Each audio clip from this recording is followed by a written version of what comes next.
Pergunta, Tony, pro deputado, aproveita aí, ninguém aguenta pagar o combustível no preço que está. É verdade que o governo federal tirou todos os impostos e os governadores estão taxando, aumentando aí o combustível, né? E é por conta do imposto taxado pelos governadores. O que o deputado tem a falar a respeito disso? É uma ótima pergunta, é uma dúvida que todo mundo tem. Primeiro, o imposto sobre combustível é alto em todos os estados.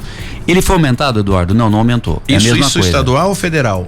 Tô falando dos impostos, tá? Tá. Federal. Especificamente o federal tem pouco imposto no combustível, porque o sistema tributário brasileiro ele diz o seguinte, olha, alguns impostos ficam com o governo federal, alguns impostos com o estadual e alguns impostos com o municipal. Então, por exemplo, tem imposto municipal sobre combustível? Não. Porque no desenho, quando fizeram o sistema tributário na Constituição, dizia o seguinte, que o combustível ficaria com o ICMS, e o ICMS é do Estado. Então, dizer o seguinte, olha, é o Estado que onera o combustível? Não, se você tirar o imposto sobre o combustível, o Estado não tem como pagar escola estadual, não tem como pagar polícia, não tem como pagar presídio, entendeu? Porque ficou a parte, ficou para ele. Então, quando o governo federal tem o imposto de renda, por exemplo, do governo federal, tá certo? Então, vamos lá. Outro problema, esse imposto que não aumentou durante a pandemia, né? Não aumentou, ele é o mesmo, tá? Só que ele é alto, é 25%, né? Alguns estados, 32%, tá certo? Não, isso não aumentou, é o mesmo imposto. O problema é que quando você sobe o combustível, sobe o imposto. Por exemplo, se a gente paga, por exemplo, sobe tudo, 10, né? 18% sobre o arroz. Eu não sei se o arroz é 18%, mas estou chutando aqui, vamos imaginar. Olha, se o arroz custava R$13 o saco, tá certo? E agora custa 20, obviamente o imposto sobe também, porque 18% de 13, de 20 é maior que 18% de 13. Então vamos lá. Os estados aumentaram suas alíquotas? Não, é a mesma alíquota, tá? O problema foi a barberagem que teve na seguinte coisa, o combustível subiu por causa de dois motivos. Primeiro, o petróleo subiu em termos do mundo, ou seja, subiu mesmo, tá? Ou seja, só que ele sempre sobe e desce, é assim que funciona, né? É oscilante, né? É oscilante. Mas houve também por parte do governo uma barberagem, né? O governo barberou em relação ao câmbio. Né? Porque petróleo, combustível é petróleo, petróleo é dólar. Então houve uma barberagem no governo em relação ao câmbio. O governo dormiu no ponto há uns meses atrás. Quando a inflação começou a subir, o governo não se deu conta, perdeu a mão, o Banco Central perdeu a mão, né? E o fato de não ter feito uma série de reformas e o fato de ter se perdido no orçamento, né?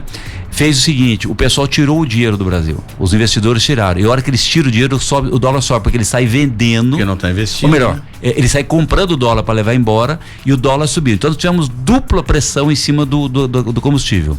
O preço do barril de petróleo subiu e o câmbio também subiu, e essa pancada foi muito grande, fazendo com que subisse. Tem estados, por exemplo, com mais de R$7, tem estado chegando perto de R$8 o preço. E vamos lá, Tony, por que isso é grave? O preço já é muito maior. Por que isso é grave, Tony? Porque nós nunca tivemos um aumento tão grande, né? Desde a época do Plano Real. Tony, por exemplo, durante a pandemia, graças a Deus, muita gente se virou através das entregas, né? Os aplicativos de entrega de refeição, de comida, de entrega e tudo mais.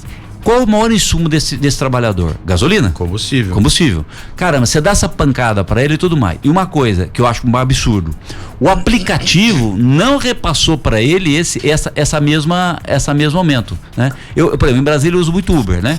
Eu pergunto pros caras, aqui um pouco também, mas porque é que eu moro aqui, uso menos.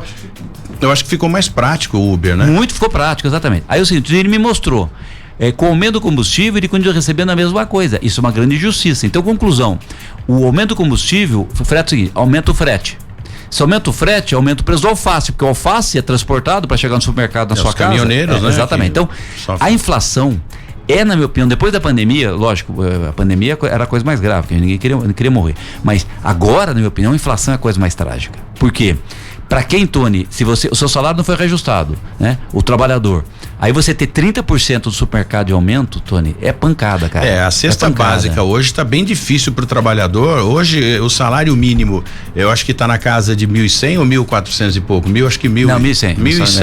1.100 reais. Para você fazer uma compra para 5 pessoas no supermercado, não dá para fazer absolutamente nada. Eu não sei. Eu acho que o brasileiro é mágico, porque é bem complicado você sustentar 5 pessoas com 1.100 reais. Sei lá, né? Aonde a gente vai parar com isso? Agora, completando, Sobral, vamos lá. Que tem muito imposto, não no combustível, em tudo no Brasil tem. Por exemplo, na conta de celular das pessoas, né? Não sei se eles sabem, metade vai para operadora, outra metade é imposto. É o mesmo, né? Que na energia elétrica. Energia elétrica é uma barbaridade. Então é o seguinte, o Brasil tem muito imposto mesmo, tá?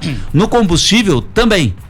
Foi o imposto que subiu? Não, o imposto não subiu. O imposto é o mesmo. Percentualmente, eu estou falando, lógico, eu vou dizer, em termos reais sobe, porque se o combustível sobe, o pedacinho que é de imposto também sobe.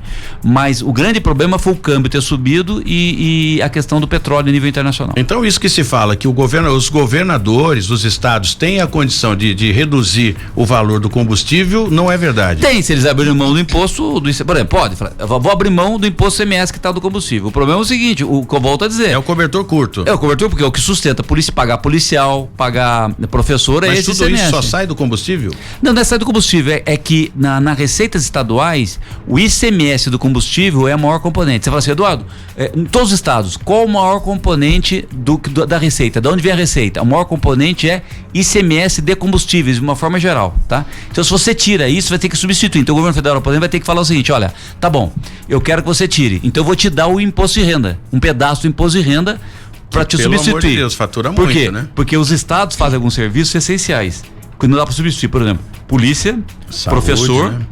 Presídio e hospitais, não dá para substituir. A grande gordura nos orçamentos, Eduardo, onde é que estão as grandes gorduras no setor público brasileiro? Está no governo federal. É lá que estão os desperdícios, tem desperdício em qualquer lugar, não estou dizendo, tem na prefeitura, no estado, mas onde é que estão os maiores desperdícios? É no governo federal, ou seja, onde é que estão os salários acima do teto?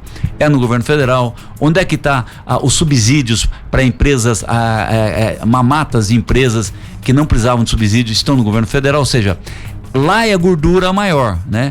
E o governo federal tem os impostos que, digamos assim, mais mais justo. O imposto de renda é um imposto mais justo, na minha opinião, do que o imposto sobre o ICMS, porque o imposto de renda, quem ganha mais, paga mais. E o ICMS todo mundo paga igual. É injusto com o pobre, né? Então, a reforma tributária precisa prever isso. O governo federal precisa, para que a gente possa acabar ou diminuir os impostos sobre consumo, que são muito ruins os impostos sobre consumo, porque encarece os produtos, ele precisa abrir mão dos impostos, porque senão tem que sustentar a polícia, professor e presídio. Mas pelo que dá pra gente, pelo que a gente observa no dia a dia, parece que o STF é que dá as cartas lá, né? O presidente quer uma coisa, o STF barra daqui, então é uma queda de braço, um desequilíbrio ali que não dá pra população entender. Eu não sei aonde nós vamos chegar com essa queda de braço. Na 012 News, Cidade Sem Limite, com Tony Blade.